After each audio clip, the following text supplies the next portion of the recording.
You guys remember Billy Kyle? Neither do I. I'm kidding. He used to drive a Tesla just like this too. And he used to make drone videos, just like I used to make drone videos. But I'm still making drone videos. And this is the DJI Avata 360. And DJI actually reached out to me and asked me if I wanted to take a look at it.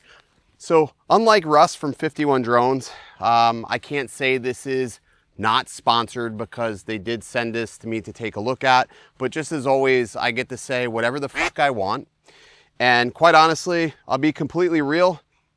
I don't like 360 very much. I find it cumbersome and annoying to work with. But I do like some of the things that you could possibly do with it.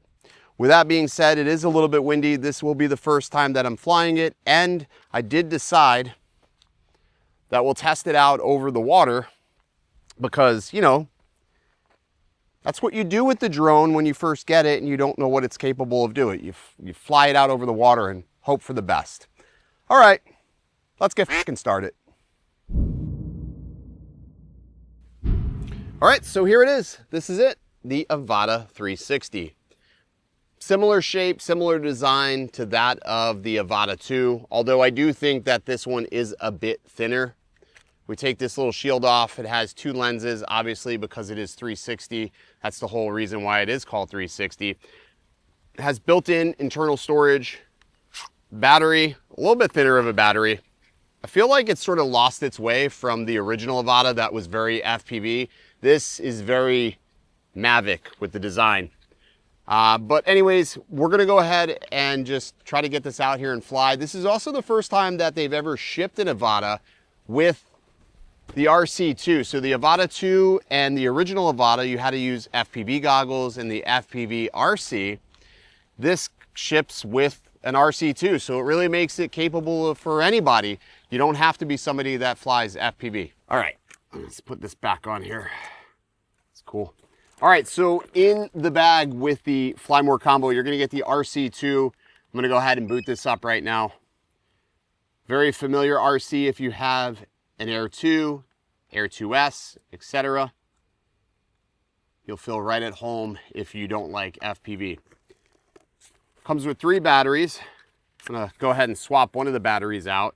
Another thing that happens, this will boot up automatically when I actually slide this battery all the way in, so I'm not gonna do that just yet. And then another thing that this came with, and I don't know if this is just exclusive to Camrise, but it came with a landing pad. I thought that was sort of interesting. So there's a little landing pad, which if you've been around the drone industry, you know that these are like the tampons of the drone world, or the maxi pads of the drone world. All the old guys that fly drones, they love these fucking things. They love them to death. I mean, it's like an accessory they just have to have. But I'm gonna use it because there's some dirt here. So we're gonna put the maxi pad there, and we don't want to scratch a lens. So we'll go ahead and take that there. And let me see. Oh, it didn't boot up this time. All right, so let me go ahead and boot it up. Set that over there. And then we'll do our first flight. Let me get up in the air with this first. All right, now we can record.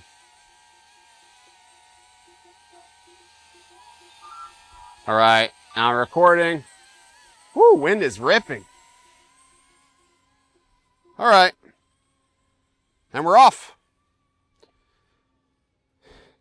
Sort of wild. It's 134-degree field of view. Now this can film in 8K, but it's like a faux 8K only because you're really not filming in 8K. You're filming with 2 different lenses, and when it all meshes together, then it's 8K. Also, it is a little different than the other drones I've used. Man, also, man, the field of view for this is sort of wild. It's got me tripping out. See if we can get low. I'm almost afraid to get super low because you really don't know how low you're getting. I've got this in sport mode. Wind does not seem to be affecting it at all. I'm still going about 26, 27 miles an hour. So this will be cool to see. This is always a cool area to film stuff like this. See if we can get, and I don't even know why I'm trying to fly, because the whole idea of this is, right, you can fly any which way you want and reframe it forwards, backwards.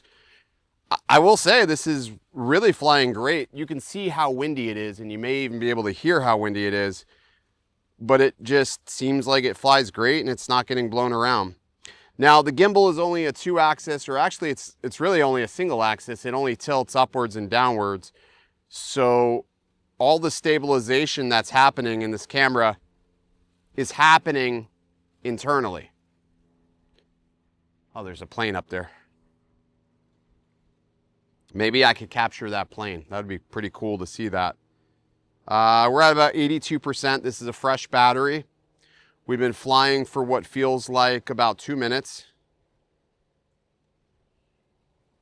Let's see, we're going to be coming in here. We're actually a lot closer than it seems. This field of view really jacks me up. 134 degrees field of view. Let's see. It's a car just past us.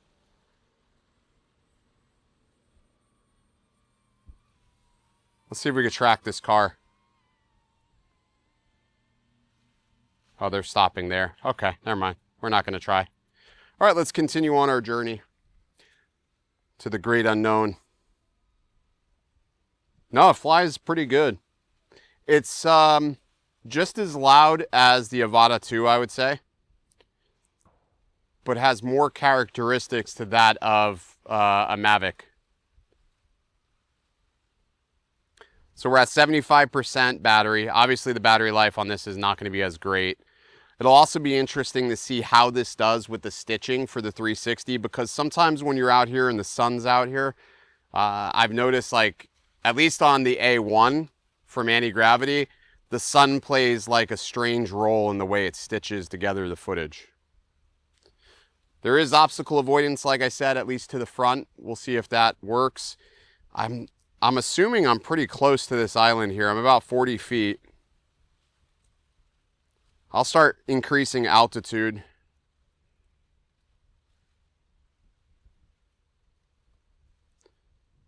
The other thing that's pretty cool with this is I can track objects.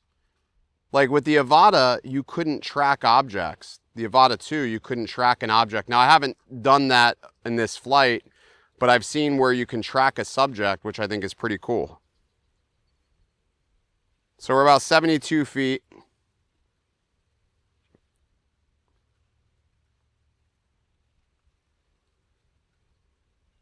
And now we're at 67% battery.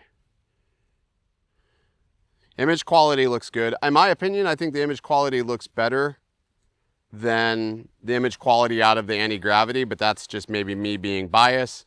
This also has the ability for 10-bit video, which is sort of nice. Which, if I'm not mistaken, I think anti-gravity's is only 8-bit.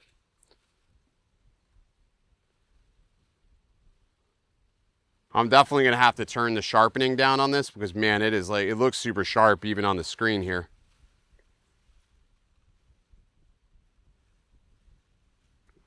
Trying to get as low, I want to get lower, but I'm also being cautious because this field of view, it's like, I've never flown with a field of view quite this wide. Dude, it's so close. Ah! So we can whip overhead and then we can adjust this in post, I guess, to create whatever we want. Like, we don't even have to fly backwards if we want. We can do this all in post. It's so wild. Man, it flies great though. Now that flies good. I'm impressed. I like that we have a gimbal that, you know, we can still tilt. So we still have some of the Avata characteristics. You can fly this with FPV goggles if you want. So that's a nicety. This could be like the perfect little adventure drone. Am I in sport mode or am I not in sport mode? Oh, I was not in sport mode. Man, it was doing good not being in sport mode. I wonder how that's going to affect it now.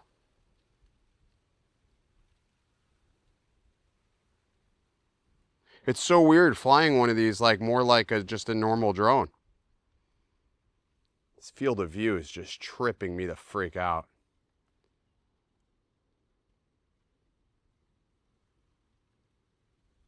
Okay, here we go. We got some cars coming.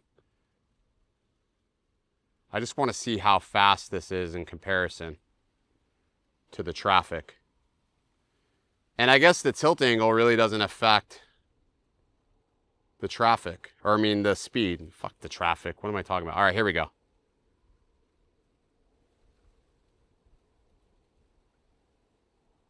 Oh, I got a convertible here. Come on, baby. Cook, cook, cook. Just to the right of the road, not actually over the road here. That was cool. All right, let me go ahead and bring this in. I'll give you some thoughts on this. I'm not going to kill the battery, but let me bring it in.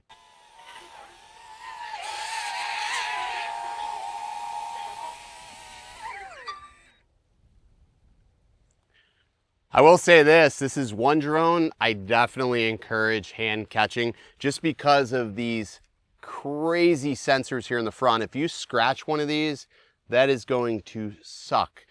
I'm pretty sure they're replaceable. I haven't watched any videos on it. I feel like I've been completely out of the loop when it comes to new products as a whole in the drone industry.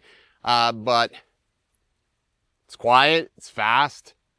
We'll have to see how the footage looks, and I'll have like a screen up on, you know, with the screen recording and everything like we normally do in first flights. But I think I might be able to use this to make money in some capacity. So if you're interested in seeing how I incorporate this in future shoots for real estate, be sure you hit that subscribe button.